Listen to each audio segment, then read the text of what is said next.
It's the Fat Joe Show. Later on tonight, Trio performs a hot track from their debut album. Up next, Legal Eagle and singer Steve Kekana. Right. Welcome back. Now, my next guest is a legend. He's just formed a new group called Trio with Jonina and Nana Coyote. Please welcome onto the show, Mr. Steve Kekana.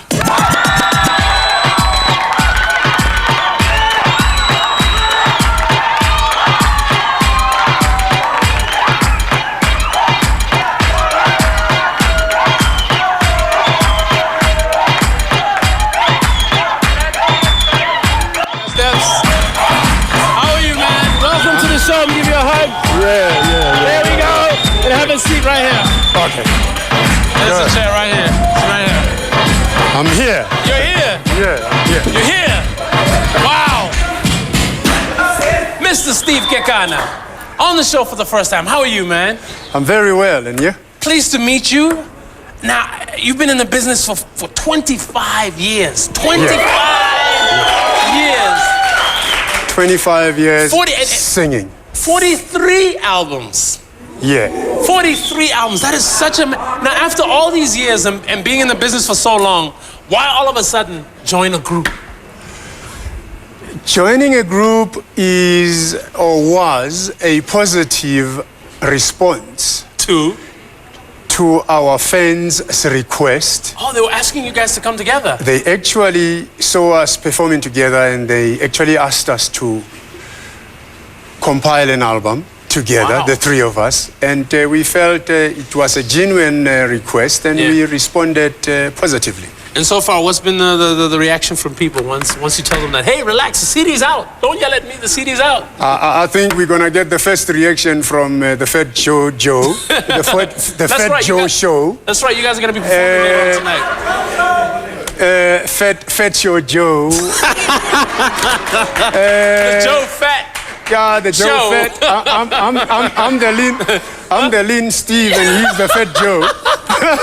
Exactly. But I can promise the audience and everybody listening that the album will be officially launched on the 21st of May.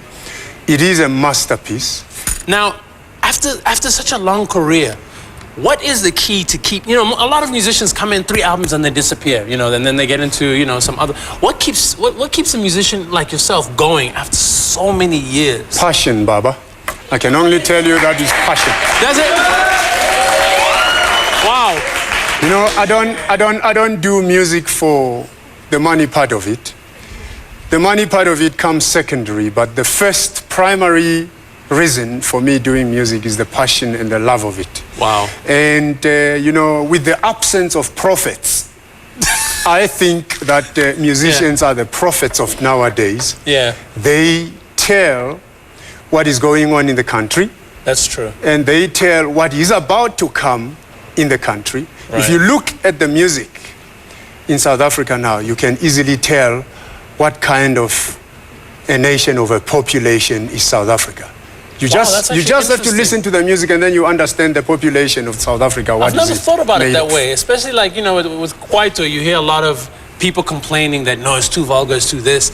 Then Yizo comes out and it's like, oh yeah, but this is actually what's happening in the streets. And with other forms of music as well. I've never actually thought of it in that way. Yeah, but I mean, what do you do? Music tells you of the situation which is prevailing in the country. If the situation is vulgarous, you will have vulgarous music. Yeah. And if you have a situation where people are lamenting, you will have a lamenting music. Yeah. I mean, in everything. In our times, there was a song, I Don't Want to Sleep Alone. It's some, that song, I don't want to sleep alone. And they allowed it, and they allowed it, but if you have sang that song in Zulu, they would say, no, it's vulgar. Oh, yeah, exactly. It seems like in South Africa, we're thinking English vulgar is good and Zulu vulgar is bad. And vulgar remains vulgar, exactly. And we're not encouraging that. But we say, I follow the footsteps of a great musician, Quincy Jones. What good is a song if it has got no message to bring? True, yeah. Yeah. That's right. Now, when did you, how did you end up becoming a musician? What was the driving force behind that? Did you want to be something else at some stage, for Yeah, instance? let me tell you, I always wanted to be a lawyer, and fortunately, I ended up No, being a you're lawyer. a lawyer now. All his dreams come true. Yeah. As long as you're dreaming realizable dreams, you know, you Right. don't have to waste your dreams and dreams nonsense. Yeah. You must dream. You must dream dreams some that of are us. realizable. Yeah. I always wanted to be a lawyer. Coming from a very poor family, I couldn't finance myself and even get a bursary maybe to go to varsity. Yeah. And I realized that the only thing that I can do was singing. I hated singing at school to such an extent that I would sing off tune purposely.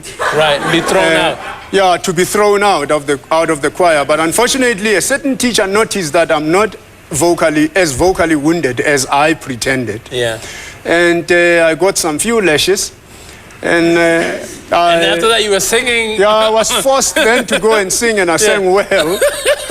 Then realizing that I cannot get my dream come true, Yeah. I realized that no, the teacher found the talent in me, and I came to the music industry, and my influence was Babsi Mlangeni. Okay. And I told myself that if he can do it, I definitely can do it as well. I did not want to say if he did it, I can did it. But,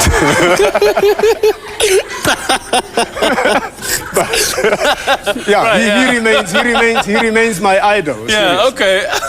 Now, when did you start? Because you could see before at some stage, right?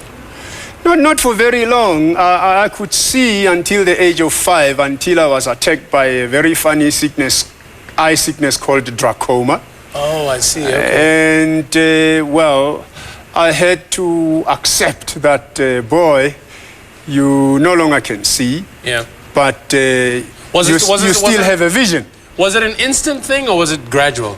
It was gradual. Oh, okay. I remember the first time I realized that I can no longer see, I was in a football match because I liked soccer and I did play soccer very well. Right.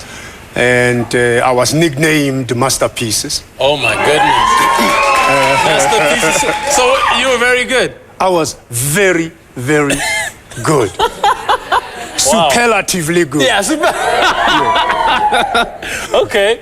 So then I realized that I'm no longer seeing these people in the ground, and I asked my friend to take me home.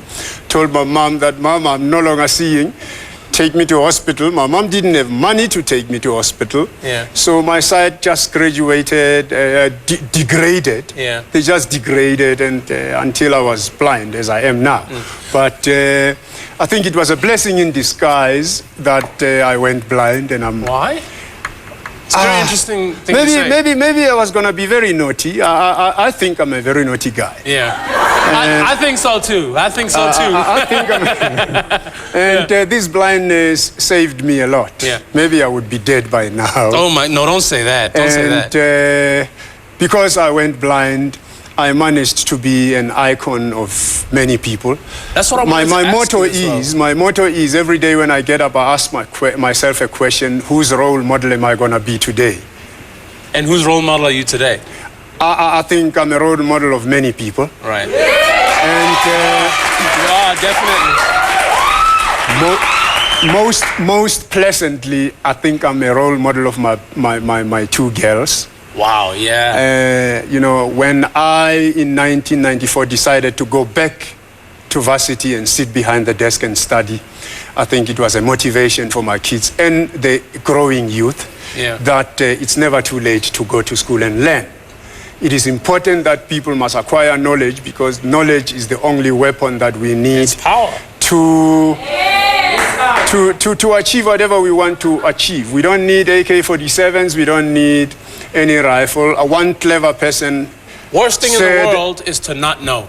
Yeah, and not only worst, the most expensive thing in the world is to not know. Yeah, exactly. One clever man said a pen is mightier than a sword. Of course. So if you go to school, you learn how to use a pen, and you learn how to negotiate, you learn how to discuss, you learn how to come around many difficulties. I want to ask you something. When you started losing your sight, do you think that losing your sight helped you to develop a keen sense, a better musical ear, for instance? I mean, you're always hearing that certain senses get enhanced. I believe that when you lose, there are 5 senses. When you lose another sense, the other remaining senses are being enhanced. Right. In place of the impaired one. Talking about impaired, I do not agree with people who think that there are people who are disabled. That's right. As a lawyer, I know there are enabling acts and disabling acts. So if you want to come and tell me I'm disabled, the first question would be, who enabled me first in order to disable me? Right. Yeah. But the point I wanted to get at was, do you ever like intimidate other musicians because maybe you can hear things that they probably wouldn't observe or pick up in a jam session, for instance? Like, hey, Joe, you were off key. And he's like, no, but I was on key. And it's like, no, you were slight, do you pick up things that other people don't?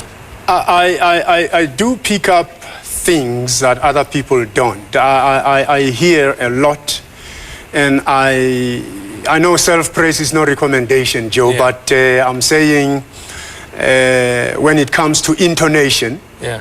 I can be regarded as one of the experts. I hear quickly when people goes out of tune. Does it intimidate other musicians when they're performing with you? It depends what kind of a musician. A real musician is never being intimidated, and he appreciates any help from another musician. Yeah. I can only intimidate musicians who are not real musicians. Yeah, the fly-by-nights. Yeah.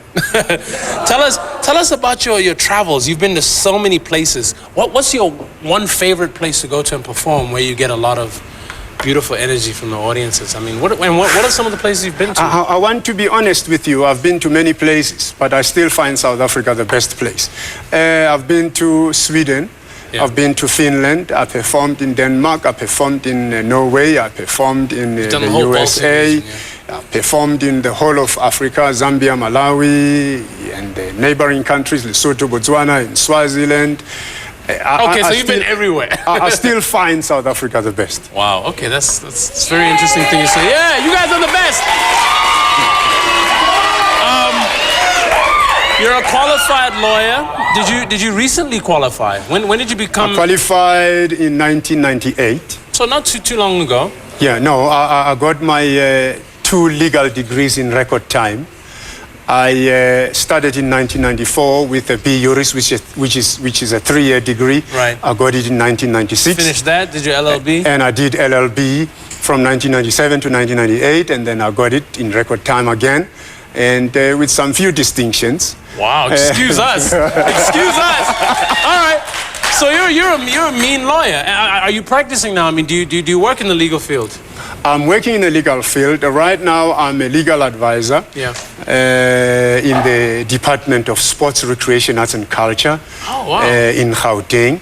I am looking forward to proactively protect the department from being sued unnecessarily.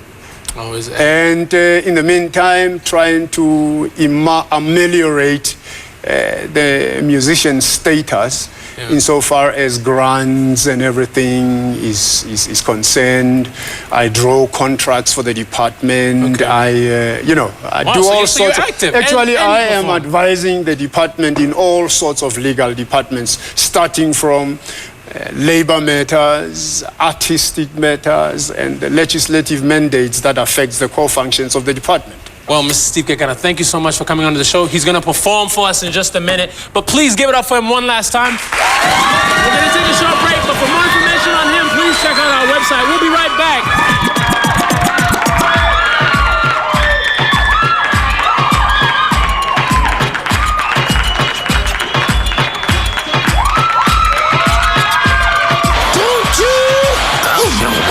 It's the Fat Joe Show.